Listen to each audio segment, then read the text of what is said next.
Thanks for tuning in to the World XP podcast. If you're enjoying the content, please drop us up, drop a like, and let us know your thoughts below in the comments. Also, please consider supporting our podcast via the link below. It really helps us out.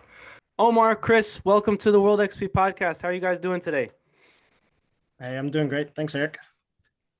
Absolutely. Eric, great, thank you. Absolutely. Great. Omar, good to see you, meet you, and Eric, thanks for having us both on. Yeah, 100%. So, Omar, do you want to do a quick introduction, and then Chris, we'll get to you, and then so for those listening, it's going to be a little bit different than normal. One of the things that I really like doing as a coach or a trainer is watching the development of a player through kind of the youth stages all the way up through college recruitment and seeing kind of how the players develop. And so I've got two great coaches to discuss maybe some good practices and things to know about that situation. And so, Omar, let's start with you. Let's do a quick intro, kind of who you are, what you do, a little bit of your soccer background, and then Chris will go to you as well. Sure. Thanks for having me, Eric. So just real quick, I grew up in the Reston, Virginia, Fairfax, Virginia area. So I currently coach at Arlington on the boys academy side. I'm the associate director, so I deal with like the top six, kind of the six oldest age groups. Right now I'm coaching the U19s, and I do a lot of the admin stuff, the scheduling, kind of the liaison between US Soccer and some of the professional clubs if they're interested in any of our players. I'm kind of the point of contact with the other director, and then I also shadow kind of and help out with the other teams right now. Also started to do the college recruitment pathway as well in this past year. So I'm kind of started with the young ones and slowly moved up. I've been with Arlington for 3 or 4 years. This is my 4th year. And then before that, I kind of finished playing competitively around 27, moved back to the area. And then I kind of got my first gig kind of on the coaching side, trying to make it full time or make it work full time. And I was the technical director at Sterling, which is like a small club in Loudoun County.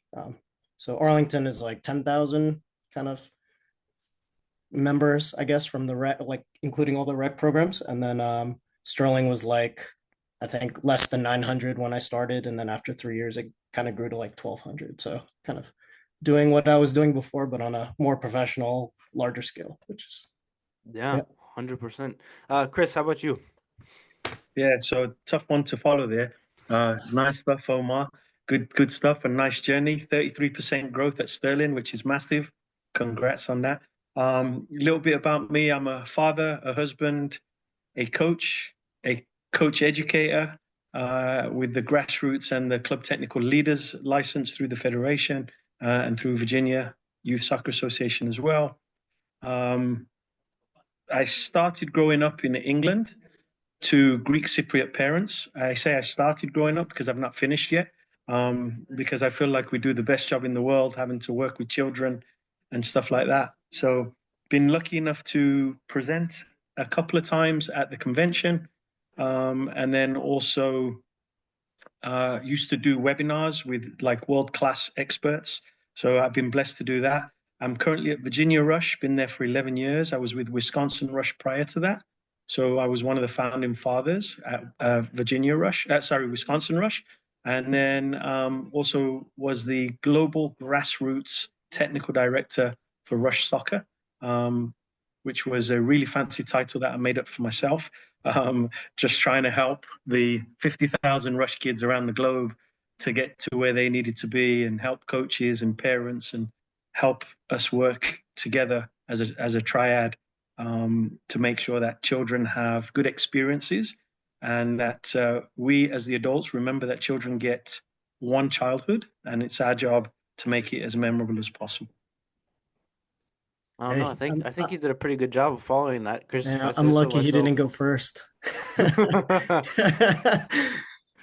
Chris, so I want to start with you, especially with the kind of the coaching, the coaches aspect of things. How have things changed over the course of your career, both as a coach and then jumping into that sort of realm where you are coaching coaches on the best way to develop players and things of that nature? Speaking for myself, taking some of the grassroots courses, and maybe Omar, you can speak with your experience as well. But some of the courses I remember going through them, being like, okay, this seems like kind of common sense, and then at the same time experiencing coaches that you know have gone through that, like that level of coursing, being like, okay, well, it didn't seem to stick with this one.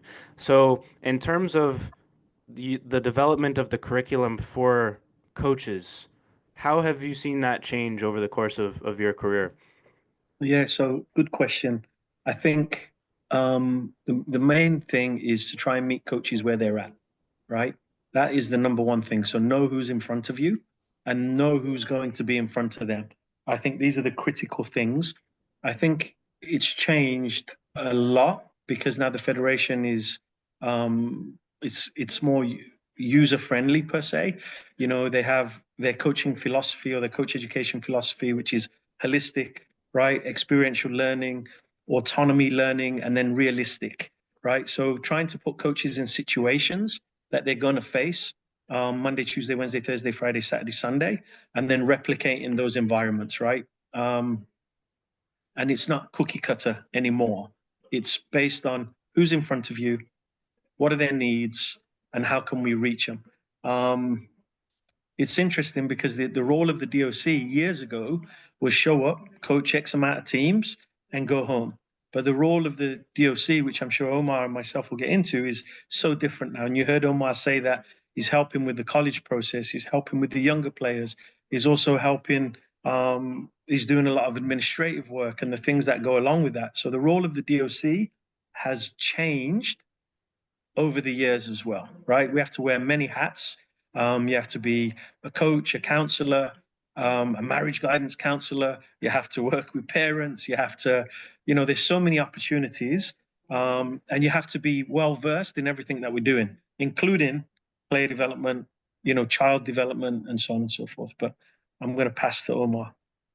Just to tag on that, like you said, you kind of have to have a different variety of skill sets to be a coach, and then also to work full time. Kind of, now on this side of the fence, doing it as as my profession.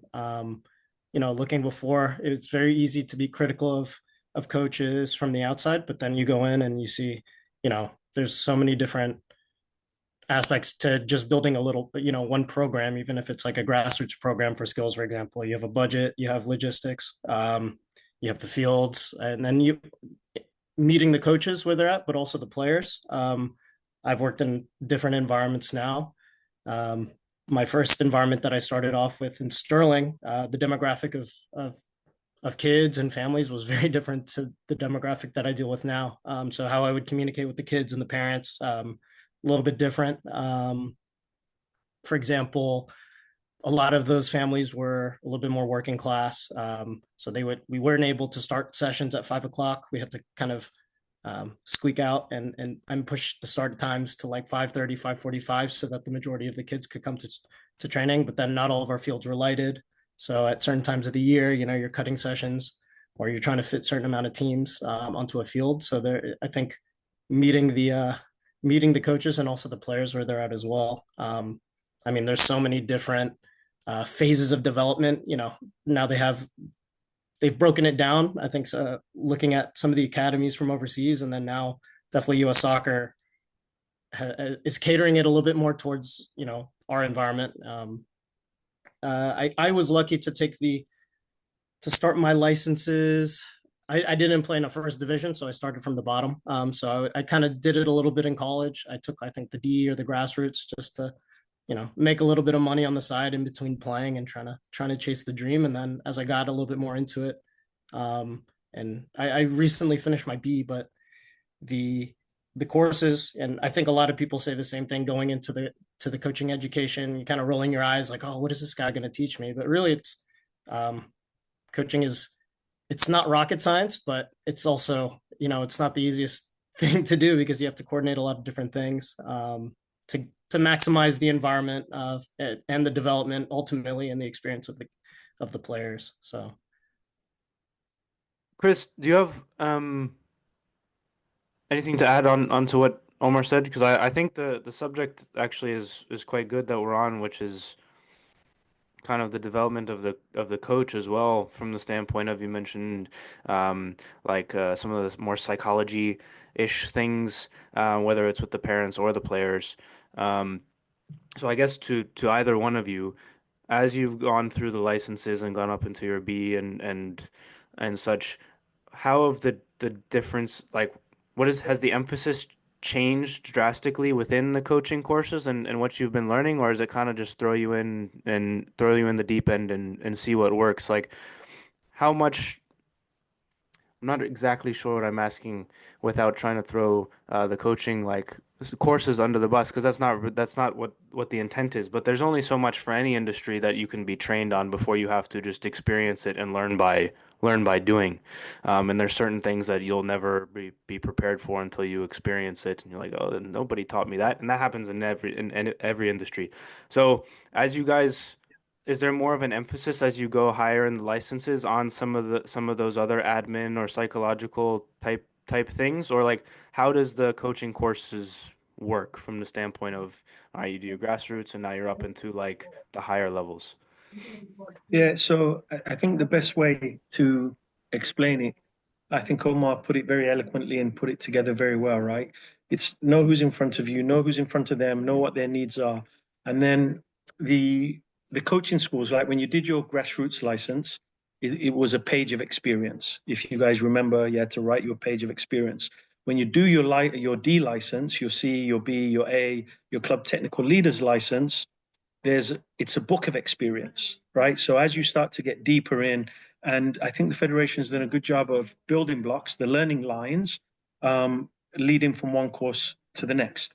So I did my D license years ago in Wisconsin, and the D and the C for me back then were not related. They were like illegitimate cousins, right? There was no crossover, there was no segue, but I think the federation has done a really good job with the curriculum on making sure that you get what you need at this level before you can go to the next level. Um, in the club technical leaders license, which is the old DOC license, we do talk about coaching staff, and a part of that is wellness, right? Your own wellness and your coaching staff's wellness. But that's one segment in 15 lectures, right? I don't think we really talk about wellness enough within the courses. I did my UEFA B maybe 15 years ago, and I did my USSF B 5 years ago, and Landon Donovan was on our course, right? So at that course, we really dived in to periodization. And Dr. John Cohn, who's a Virginia native, was actually, excuse my background noise, sorry, my family's home. So Landon had turned around and he said, hey, if I'd have known this stuff and I'd had somebody coaching and teaching me this way, then my career would have been prolonged and I could have played for many years. So things that we need to look at a little further is periodization, health and wellness for coaches, your own health and wellness, and then how we incorporate that, and then how we move from academics to pracademics, right? Put in the practical stuff that we learn in the licenses into our home environments. So that's one change that I would say. Omar, do you have thoughts on that? I would just say, because I don't have the experience from before, I think maybe I took my D before it was kind of revamped. But I definitely agree with what Chris said along the lines of there's progression from course to course. It builds on, I think it was talking about the structure of how you structure, activities, and then it was the session, and then it was the environment, and then from there it's the C didn't really touch too much on the periodization aspect, but it was more like, hey, this, if you're working on a certain tactical concept, and then not too much into detail on the actual tactics themselves, but more of, hey, if there are a couple different ways to structure a training session. I don't think that was anything that I had ever, I knew a couple different, a couple ways based on my experiences as a player, and based on how my coaches ran it. And I mean, I think they give a different, on the grassroots side, incorporate more playing. If the kids come, just get them active right away. And something that I really actually implemented a lot on the grassroots side, and kind of the phase one, I guess, from U9s to U12s. My Sterling groups, the kids would come, kind of roll in at different times. Some kids would come early, so we'd set up small-sided games, and they're just playing. And then once the entire group got there, okay, now we can do something with the with a little bit of shape or a little bit of team tactical concepts of how we want to build a little bit, how we want to press. But it was primarily more on, I think, the individual development, and then as you get higher into the licenses and probably older into the age groups and level of play, it's this is how you structure the entire week. This is how you structure this first block of sessions, and then we had you have the microcycles and then the mesocycles, how to structure the entire calendar year. And that's the last couple of years, I would say. Once I got to my current environment now to Arlington, we have full rosters. We have at least 1-2 goalkeepers on a team. Before, I think I had a team that went all the way to the state cup final, and we didn't have a designated goalkeeper until like the last couple of weeks, things like that. And we're competing. Actually, funny story. I had a Sterling 07 group, and I actually played against the Arlington. A lot of the kids that I actually coach now, we lost to them in the state cup final. And I was like, man, those kids they're probably training more. They've had, this isn't the first structured environment these kids have been. A lot of them had kind of been, gradually moved up in the levels. So now meeting these guys at that level and age, the groups that I'm working with now, is very different. The mindset, not so different. We're prioritizing, again, creating a good environment where the kids enjoy playing, enjoy competing. They get touches on the ball because incorporate a lot of playing in game-like situations. That's definitely something that they stress in every single lesson of the licenses. And then from there, structuring the whole year. And then now a little bit of kind of my personal experiences now. I've done all of the age groups at a good level. So like looking back, I was like, man, I was making a lot of mistakes, a lot. But you don't know until like you mentioned earlier in the call, Eric, that until you've been there and you've actually had to be confronted by this problem in front of you, and how do you kind of piece it together to get the best out of it. Yeah, you mentioned I have two questions, one for both of you, one for you specifically, Omar. Is that you mentioned like you kind of could get an idea of how to structure a session based on when you were a player and how your coaches were doing that. What are some of the things that when you were going through the licenses that you learned that like you thought that you knew from the playing side, like, oh, I can structure a session. You're like, oh, I actually shouldn't do it that way at all. Or things like that you're like, okay, this was confirmed for me. And then for both of you, Omar, you mentioned creating a good environment where the kids can learn and all, but also be competitive, where there's a level of like growth, but it's not so tough that they don't want to be there. And there's like that happy medium of like, okay, I'm going to be hard enough on you that like we're holding you to a standard, but also it's not too ridiculous. And then finding that sort of that level for where the age groups are at. So the first one, as far as the playing and structuring a session, and then the second one for both of you. That's actually a very good question. I don't know. I haven't really had the chance to just sit down and think about it, I guess, just because it's like season after season now for a few years. I think Chris probably can relate because he's been doing it at that, at a level for a while. Yeah, I think Omar, you're right. When you think back to your D license, it was the structure of training, right? How do you go from your small-sided, smaller to more expanded, right? So it was simple to complex. And then as you went through your B license, I know when I went through, they were looking at orientation, learning, implementation. So it's the methodologies changes a little bit.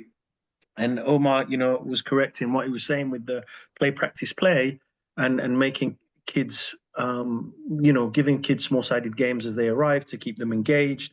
And I think this was put in place to help parent coaches, right? So if the first part of practice is play and the last part of practice is play, then I only have to really worry about the middle part and, making sure we find that challenge level, find that sweet spot. So I think to answer your question, Eric, is the methodology changes with the licenses. So methodology would be play, practice, play at the grassroots. then you're going simple to complex, and then orientation, learning into implementation is what it used to be when I did the B license. And now I think they give you the opportunity to choose the methodology you use, whether it's game form, modified game form, non-game form, right? So it gives you a variety, and then it depends on what's best in your environment. So I think that answers the first question, but I've lost train of what the second question was. It's like creating the environment that your players feel like they can learn, and there's a standard that needs to be upheld, but also it's not too strict that they don't want to show up, but they're still having fun, but not too much fun. And then like sorting that out with the level of player that you have with some teams, it's got to be a different standard that you hold them to. Like, so sorting out where the standard is, that's enough for them to continue to grow, but like kind of figuring that out as you Yeah. go, or like as you're incorporating within a new team or something like that, or So even or even coaching the coaches on how to do that. So yeah, environments and standards. I will encourage Omar to go first, and then I can build off that.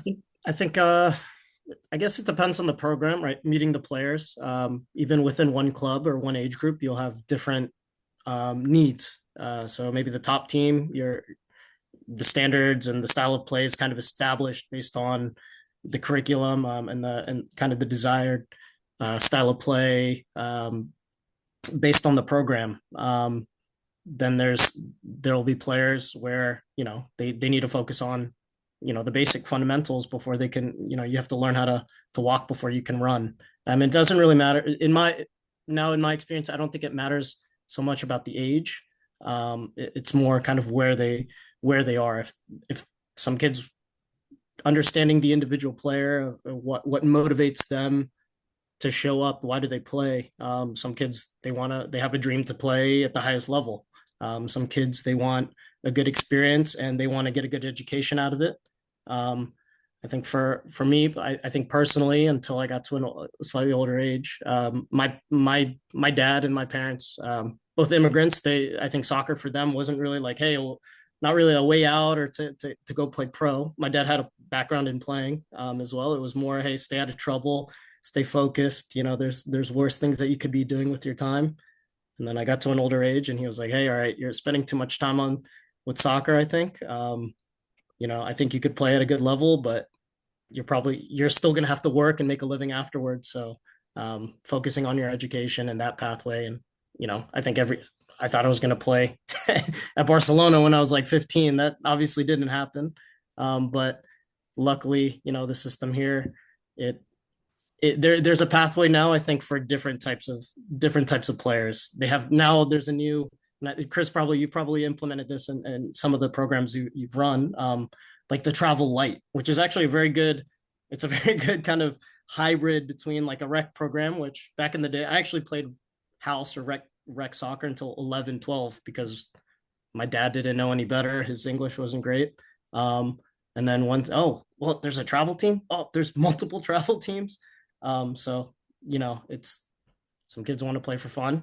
Some kids, it's a good vehicle to develop life skills that, you're playing ends, pretty early on in your life, but you still have to keep going. And so what life skills can you develop through the game that you can carry with you into your adult life? I don't know if I went away too much from the No, topic there, so I'll stop. No, I think you're spot on, Omar. And I think picking out what Omar said, right, is ages and stages. You got to know what's needed. Omar also mentioned, like, if he's got a U19 first team and a U19 fifth team, those kids need different things. They need different things at those stages, right? So knowing what they need socially, emotionally, cognitively, physically, language-wise, what can they understand? Are we using a common language? So we have to know the ages and stages and what children are capable of. Omar also talked about the club style of play, right? What are their needs? It's based on the game model. It's based on, well, what's our mission, vision, values? How do they align to our style of play and game model? How are we tying those in to the environments that we have? So, for example, if one of our core values is respect, right? And then a kid shows up and we don't greet them, have we been true to our values, right? Respect. It's a handshake, a fist bump. It's a how are you? But I think, the better environments. So as coaches or directors of coaching, we are environmental architects, right? So the better the environment, the better it is for players. The better the environment, sharing standards, co-creating standards with players, right? Hey, these are our agreed upon standards. Now, if the players are holding each other accountable, as a coach, we've done our job, right? If your best player shows up late, yet you still start him, but the standard was if anybody shows up late, then you can't start. So it's being consistent in your message and matching the message. But I think the key things here is know who's in front of you, like I've said several times, the age and stage they're in, their needs, and everybody's needs are going to be different, right? Their goals are going to be different. Eric, you use the term fun, but not too much fun. I think our sessions should be fun, and I think there should be enjoyment and joy in every session. In fact, being so close to Christmas, I think that if you take yourselves back as when you were really young children, waking up on Christmas morning to race down the stairs to see what was under the Christmas tree, I think that's how our training sessions need to be, regardless of the age and the stage. Can we keep kids coming back for more? Can we keep them engaged enough where they want to come back for more, but we're also challenging them? There's an element of stretch and support within our sessions where they keep coming back and they keep wanting more. So I was fortunate enough to interview Chris Vanderhagen, and his comment was give children roots to grow and wings to fly, right? So can our training sessions give children roots to grow and wings to fly, right? Is the environment that we're creating, no matter the age and stage, is it a joy to be a part? Is it challenging? Is the ball rolling? Are they getting chances to experience stuff and to try things out, explore stuff without us as coaches being deficit detectives and pointing out what they did wrong? Hey, you did this wrong, right? I think we should be at our loudest, personally, when something's gone right. So, for example, Omar, I love what you just did there. Great vision on that pass.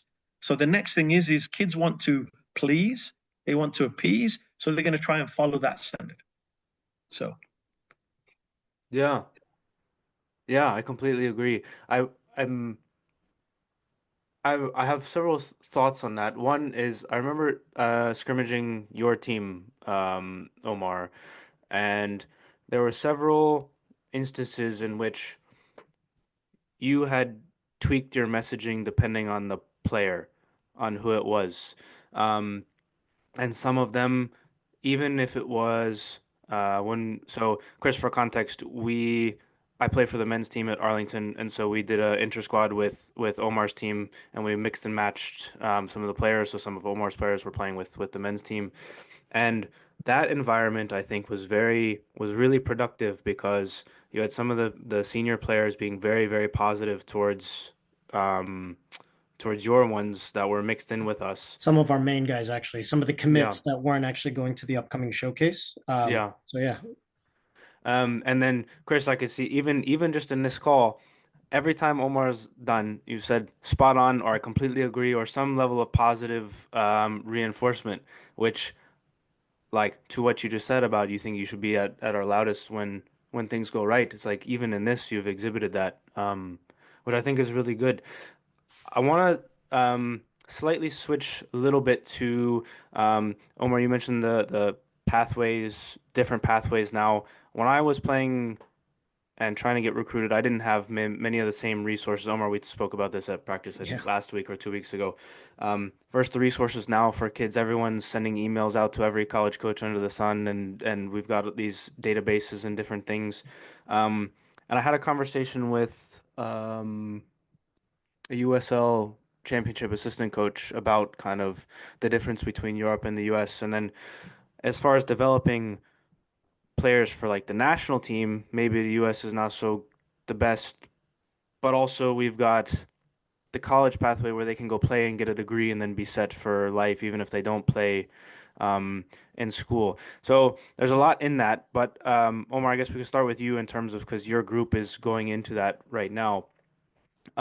discerning the different pathways for the different kids, helping the kids decide which one is better, if one wants to go play pro somewhere or one wants to go play college, like finding the best fit for them, and how you go about helping with that and advising, and then things that you're seeing within kind of that transition from high level club into whatever the next stage is. I think ultimately where a player ends up, it depends on the player. I think if you look at history, some of the best players at the highest levels, they came from, working class environments with not a lot of resources, and they were still able to show their quality in difficult circumstances. Maybe they had to knock on the door a couple more times than somebody that maybe has that infrastructure and support and mentorship. Um, the and then there, I think our role kind of as coaches, like Chris mentioned, it's you're creating the environment. I don't, and I definitely had this mentality when I first started coaching. Hey, these are my players. I'm going to try to help them get to that next level. They have to train with me. And I very quickly realized that there's a lot of good environments. There's a lot of good players out there. Um, the best that you can do is you're not a gatekeeper. You don't decide who goes on and who doesn't. Because it's also a game of opinions where I could rate a player, but the next guy, it doesn't fit their style of play, but he likes somebody else maybe fits in. Sorry, my cat Zizu is about to jump in front of me. It's kind of sharing a consistent message of, hey, this is the goals of the team. These are the levels that you could play at. All right, right now we don't have guys knocking on the door of professional clubs, or we'd already moved on the guys to the pro academies. There's actually a couple players, I think 9, 10 players from my current 07 group that moved on over the last couple of seasons to professional clubs. I think there's 3 or 4 that recently signed homegrowns. And one kid, I think the offer was on the table, but then he decided to actually go the college route. And he pretty big name player. Had some trials in Europe recently. If you kind of search his name up, he's starting to get a little bit of a buzz, which is pretty cool on the coach's side. But I coached him 10 years ago, and we still keep in touch. And then there's guys that I'm only working with now for this season, and it's their senior year. So it's trying to give whatever I can to those guys. And then it's up to them, to kind of pick the door. But I'll give the same guidance to any player, I think, that approaches me and that wants it. The nice thing, and then I'll pass it on to Chris. The nice thing I think about the US and the structure, I mean, I played in Holland, third division, so not professionally, but it was very eye-opening to see the structure and how they, from the academy to the first team, and how they advance players. And then on the other side, I played college soccer, 2 years of Division 1 and then 2 years of Division 3, and meeting international teammates that played at higher, in professional environments in Europe or in their home country, and then taking advantage of the system here, where I think here there's, like you said, you're not the percentage of making it as a professional, and then even the professionals making it, making so much money where they can kind of relax or just invest or whatever. You can get something out of your soccer. There's a nice saying that I remember a coach said when I was younger. The game it's a cruel game, but the more that you give back to it, the more you get. And so I've seen it. Kids at U10, U11, U12. Oh, man, God, this kid, he's doing things with the ball that I couldn't do when I was a pro. And then, these guys are playing at a lower level than I ended up playing at. And I was like, man, how did that happen? And then there was kids who were kind of later developers, maybe physically or maybe mentally, maturity. Maybe it was situation at home, family environment that was holding them back, and you see at the right time they start to really blossom, and all of a sudden the kid is getting offers from a certain level, or getting opportunities to go trial somewhere. So it's a marathon, and definitely not a race in terms of development and where you end up. Well said, Omar. Well said, and congratulations on the 9 guys that you got signed pro. Sorry, to MLS clubs, to pro clubs. So Omar, spot on. Not just me. There's other coaches. Well, also. we play a small part, right? We play a small part, and it's not for us to claim that part. I think it's for the players to turn around and say, this is the coach that helped me, or these are the coaches that helped me. So I think that's really important. I think what Omar said there, right, is everybody's on their own unique journey. And I know I think that the good players are good players. So it doesn't matter what level they play at, whether it's MLS Next, ECNL Regional League, USYS, US National League, the cream, does always rise to the top. And sometimes that path and that journey is so different for each player. So, I coach a 2010 team right now, and I also coach an 06-07 team. And the 2010 team last year had 10 trialists at an MLS club, and 2 of them got picked up recently, and 5 of them got called into a national ID camp, right? So it's just, sometimes it's been in the right place at the right time. Sometimes it's having the right platform. Sometimes it's having the right coaching. And I think we spoke earlier about, parents and so on and so forth. If any parents listen to this, or if any players listen to this, my advice would be chase coaches, not platforms and patches, right? Chase coaches, not platforms and patches. So I think the more coaches can work with players and parents and help those goals align, and to pick up what Omar just said was, it's definitely not a race, it's a marathon, right? There's a reason that it's called long-term player development, right? It should actually be called long-term person development, right? Because there's many sayings right now is that the American player doesn't face enough adversity, or talent needs trauma, and so on and so forth. I think everybody's journey is so different, and people are getting picked up and dropped off at different metaphorical bus stops. But ultimately, if they get to where they want to get to or need to get to in the end, the better it is. However, doors can be open, doors can be closed, and sometimes those doors are not available for everybody. So I can tell you that the 2 boys that recently signed for an MLS club, their doors have been opened a little bit more because of the exposure they're getting. But I will tell you, I've seen good players at Travel Light. I've seen good players at Recreational. Seen good players at ECNL. I've seen good players at MLS Next. It just so happens is sometimes they're playing at that level because that's the desired commitment or the desired affordability. But there's so many kids out there that aren't even getting the chance at times, right? Because of culture, because of background, they just don't want to play, or they're not getting picked up. Small quick story. We had a group of boys playing middle school, and one of the boys says, "Coach, can I bring this kid out to training?" He's from Cameroon. He's a middle schooler. He doesn't play on a club team, and the kid was really raw. Well, within the last 18 months, this kid's been identified, called into Rush Select. He's been, he's on the scouts list for the National ID Center. Trains with 09s, trains with the 07s, shows up to more training sessions, but there's a community behind him, right? So parents are going to pick him up and bring him because his dad's working 3 jobs because he's a single parent. So this other community is spending 2 hours out of their day to make sure that this kid is getting there and being afforded opportunities to maybe get out of the current situation they're in. So it takes so many things. There's an element of luck. There's an element of being in the right place at the right time.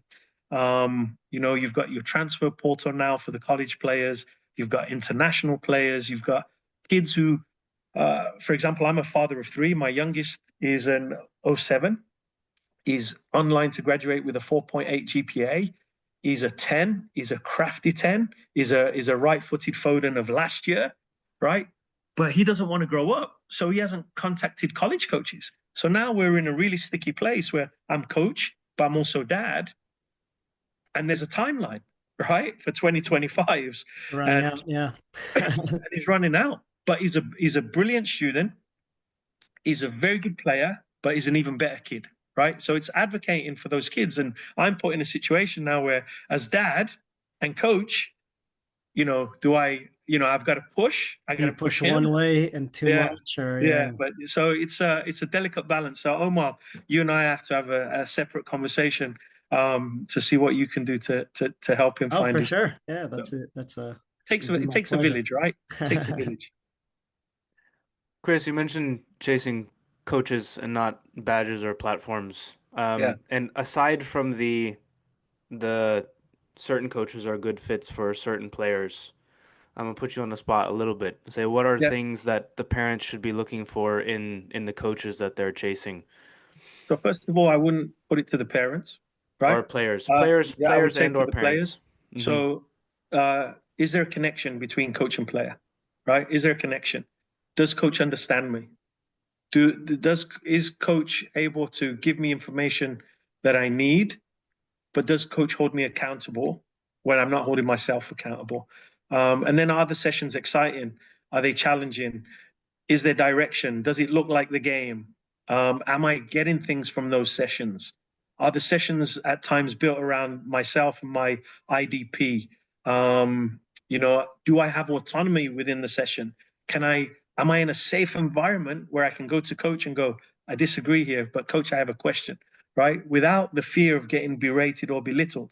I have players in both teams that I coach, and they'll change formation on me or they'll switch, but I've given them the ability and the freedom to do that, right? And then I'll ask them, hey, why'd you make that switch?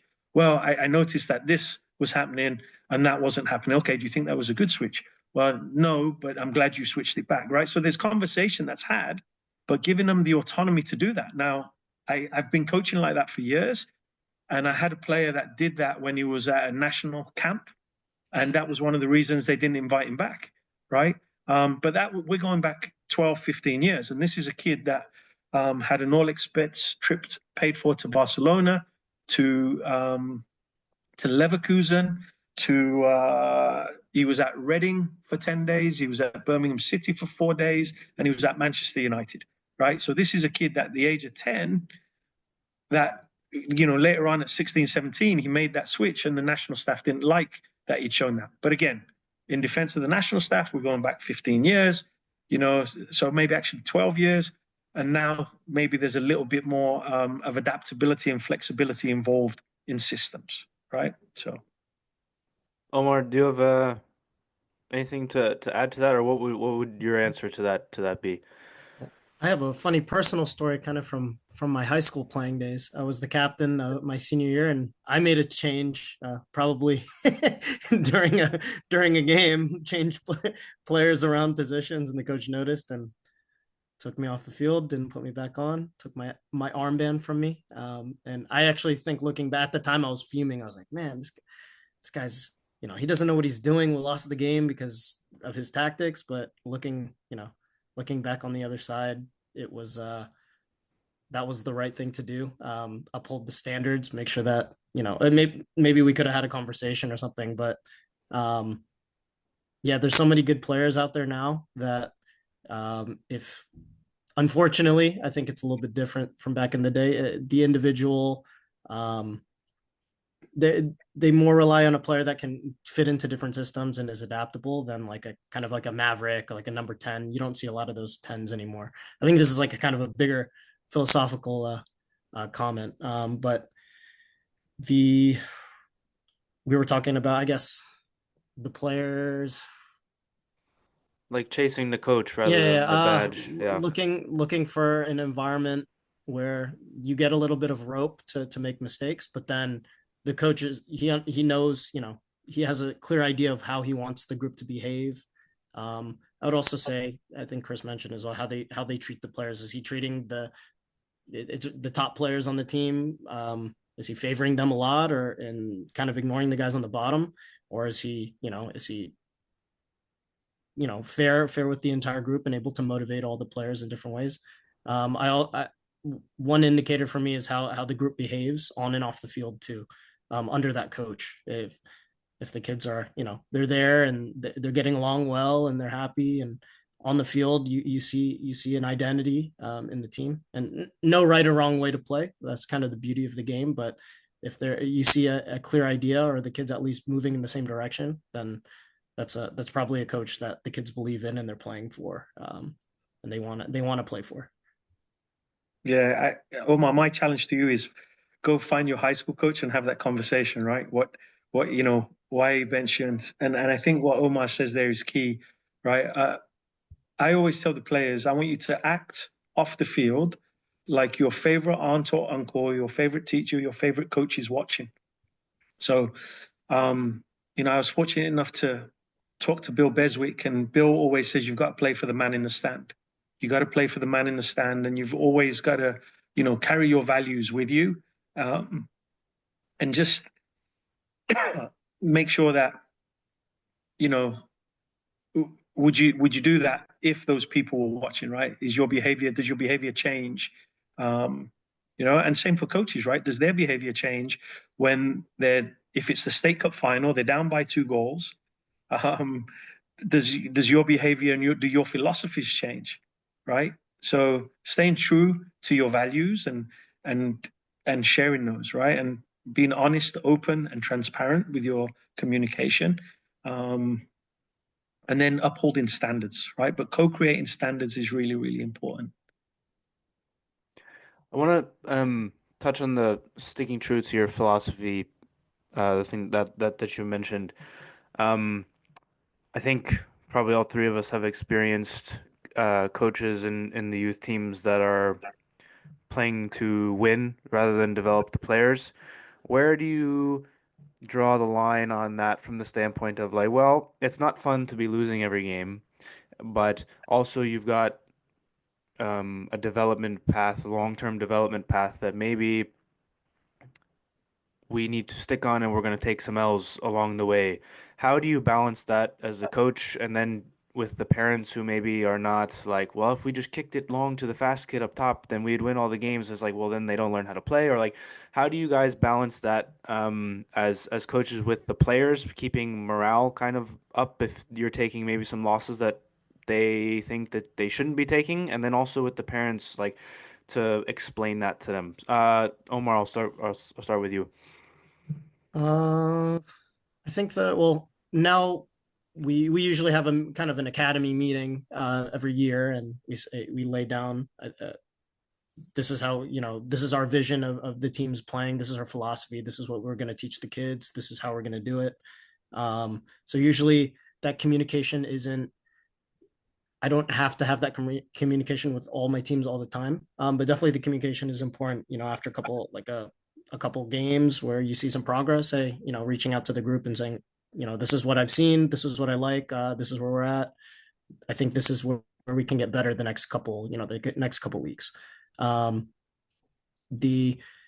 used to be a purist, and I want my team to play, pretty tiki taka, and if you don't have the players to do it, it's kind of like, insanity, just hitting your head against the wall. I want to play this way and keep losing games. So you do have to, I've learned that you have to adapt and tweak a little bit, because at the end of the day, why do the kids come? They want to compete. They want to enjoy what they're doing.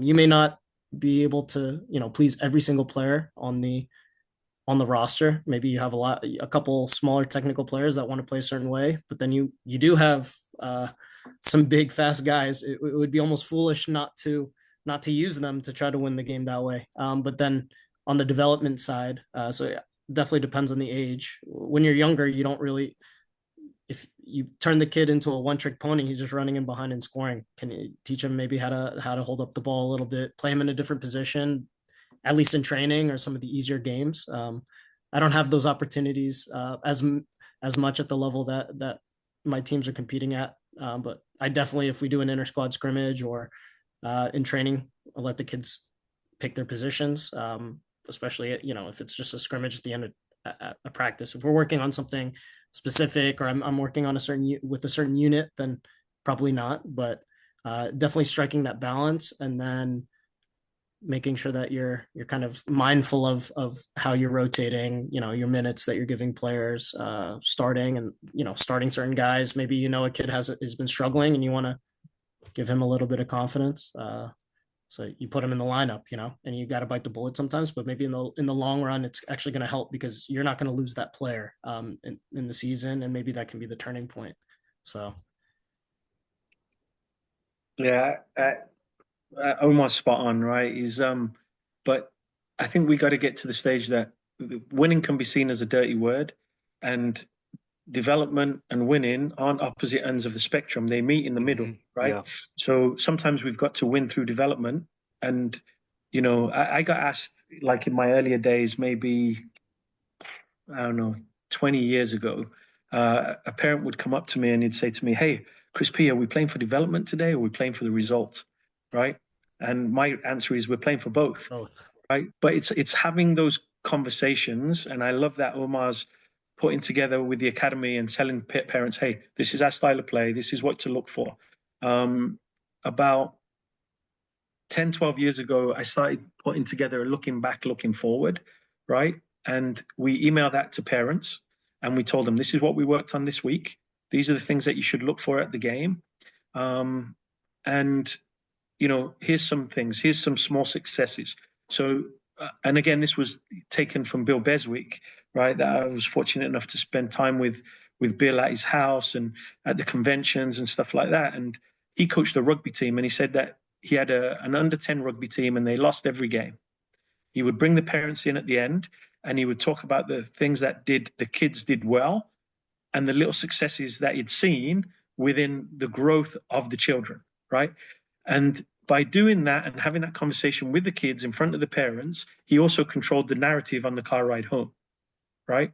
So even though we lost 36-0 in rugby, right, which is the equivalent of 6-0, they found the positives and they found the things. It wasn't to sugarcoat stuff, but it was to show that. And sometimes our victories come on more than just the scoreboard, right? And both of you been involved in coaching, sorry. You know that there's games that you've played really, really well and lost, right? As players and as coaches. And you know that there's games where you've played in or you've coached in that you were not your best self and got the result, right? So I think over the years it kind of smooths itself out and it balances out. But I think the key things are to know that winning and development, they're not separate things. They can go together. Now, if you're coaching a team that's winning every single game or losing every single game, you're probably in the wrong division, right? You're probably in the wrong division. So then as a coach, you have to find something where they're challenged enough or less challenged, where they're competing, right? So Rush has a 6-3-1 model within their 10 games. So it's 6 wins, 3 losses, 1 draw. And that's the average that we like to see over 10 games, right? Does it always happen that way? No. Are there some teams that go 10-0? Yes. Is there some teams that go 0-10? Yes. But how can you find those measurements? How can you communicate with parents? Hey, this is normal, right? Not every team should be winning every game they play in, but they shouldn't be losing. And if you lose every soccer game at U10, but still come back, then that's a win, right? So, like I say, sometimes it's winning on more than just the scoreboard. It's getting victories with values. It's you know, I don't know what you call West Ham were playing, Paulo Di Canio. The goalkeeper got injured, ball comes across, Di Canio catches the ball because he didn't want to score while the goalkeeper was down, right? So it goes back to our values and our morals, to our mission, vision, values, to our style of play. And are we being true to that, right? And I think communicating with parents clearly, concisely, hey, this is what we're looking for. This is what we did. Yes, I understand we lost. We don't like that. But this is, if you notice, we made 8 consecutive passes as a group. Last year it was 2, right? But everything's relative, right? It's all perspective. It's all perspective. Yeah. I think, yeah, that's really good stuff. Um, By as we Omar, kind, by the way. yeah, The good stuff was from Omar. as I was we just kind Oh, of, building up. you're cleaning it up for me. You're carrying it today. Together, man. You give me the ball, I'll give you back, Omar. Little So- double pass, we're through on You're right. goal. You're right. You need as we wrap up a little bit, I do a segment on the show where every guest leaves a question for the next guest. But for you guys, I want you guys to ask each other something, and normally I do it at the beginning, but I wanted you guys to have a chance to talk before we did this. So, Omar, is there anything that you would ask Chris before we wrap up? I definitely will. First off, it was really nice to get to know you, Chris, from the soccer side, and I think I got to know you a little bit as a person as well. So I definitely want to keep the communication going. I maybe something along the lines of your experience and your background with coaching. Maybe what's been your biggest either challenge or success, kind of like in terms of like team or environment that you've enjoyed, and maybe your favorite age group maybe to work with, or along those lines. Oh, so favorite age group It is could be tough. on both I love extremes. I'll coaching. keep it positive Yeah, and say like, yeah, yeah. I love coaching. I love coaching any age, anytime. I love U6s, watching them achieve U8s, U15s, U19s. I would say sometimes the biggest challenge is finding that balance, right? Finding that balance between. So I'm the eternal optimist, and I always say family first, and soccer second, school third. Now, if I could live by family first, I wouldn't be on my sixth marriage. I'm kidding. I'm still with my first wife, right? But just finding that balance where it is family first, and being able to switch off is my biggest challenge, right? I'm responding to texts, I'm responding to emails. I do turn my phone off to like do not disturb till like 9 p.m. till 9 a.m., but I'm still checking email. I'm still the biggest challenge is always being available, yeah. right? And that comes at a cost. So that's the biggest challenge for me in reality. Okay. I'm definitely learning that. I actually have a daughter. She's 3.5, so kind Yeah. of the family life and wearing the multiple hats. So Yeah. definitely Enjoy balancing. that. Enjoy that, Omar. It goes fast. My youngest is a senior, and it feels like yesterday.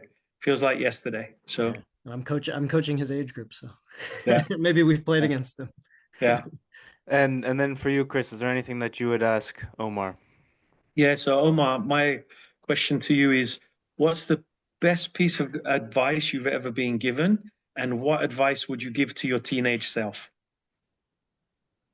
Don't compare your similar to what we were talking about earlier. Don't compare your journey or your pathway to somebody else's. That was definitely something as a player I was looking at all the top guys and guys in my top talents in my area and abroad, kind of, and trying to I did it. It's difficult to look at it in hindsight, I guess, but don't compare. You have your own journey, so just be open minded and just keep working hard. The Yeah, marathon, not a race, right? Keep yeah. going back to it. So. Brilliant. Well, this has been a pleasure. I appreciate both of your time. Definitely learned a lot with my own kind of. I've been in and out of coaching because I'm still playing and that takes up a lot of time, of course. But learned a lot for sure. And any last nickels from either of you before we wrap this up? Thanks a Chris? lot for having us, Eric, and thanks for pairing me up with Chris. Definitely need to write down some of those quotes that he threw out there. It was gold. I'll send you the video, Omar, the Fathom video. No, so I would just say thanks, Eric. I text you to ask for Omar's contact information. Seeing as we are, I'm in Virginia Beach, Omar, it'd be great to connect. And the final things I'll always say is, children get one childhood, and as coaches, it's our job to make it as memorable as possible. We got to give children every experience has got to give children roots to grow and wings to fly, and just child first, child first, child first, child first. Voice choice journey, and keep up the good work. It's a great way to wrap So. up. Thank you guys for listening, and we'll see you guys next time. Peace.